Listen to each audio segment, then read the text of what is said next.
અમિત પટેલ, જૂનાગઢ જિલ્લા કોંગ્રેસ પ્રમુખ, GMERS hospital Junagadh ખાતે જે 20 તારીખે ફેરવેલ કાર્યક્રમનું આયોજન થયું, ત્યારે મારે કહેવું છે કે મેડિકલ હોસ્પિટલ જૂનાગઢની સિવિલ હોસ્પિટલની બાજુમાં છાત્રોએ રાત્રે 2 વાગ્યા સુધી જે ડીજે પાર્ટી ચલાવી એમની પરવાનગી કોણે આપવામાં આવી અને ત્યાંના ડીને શું કર્યું?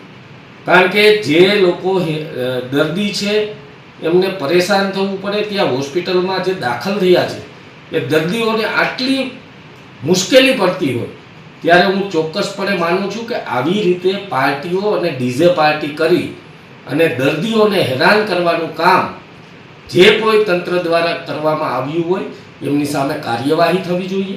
હું ચોક્કસપણે માનું છું કે સિવિલ હોસ્પિટલમાં ગરીબ જે દર્દીઓ આવી રહ્યા છે એમને યોગ્ય સારવાર તો મળતી નથી અને એમ છતાં પણ આવી રીતે ડીજે પાર્ટીઓ કરીને જે દર્દીઓને હેરાન કરવાનું કામ થઈ રહ્યું છે, ત્યારે આ તમામ વિરુદ્ધ કાર્યવાહી કરવા માટે વિનંતી કરું છું સરકારને.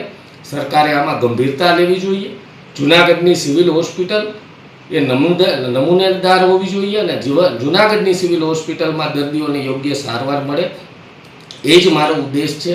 હું ચોક્કસપણે માનું છું કે આવનારા દિવસોમાં સિવિલનો વહીવટ સુધરે અને આવનારા દિવસોમાં હું ખુદ મુલાકાતે પણ જવાનો છું.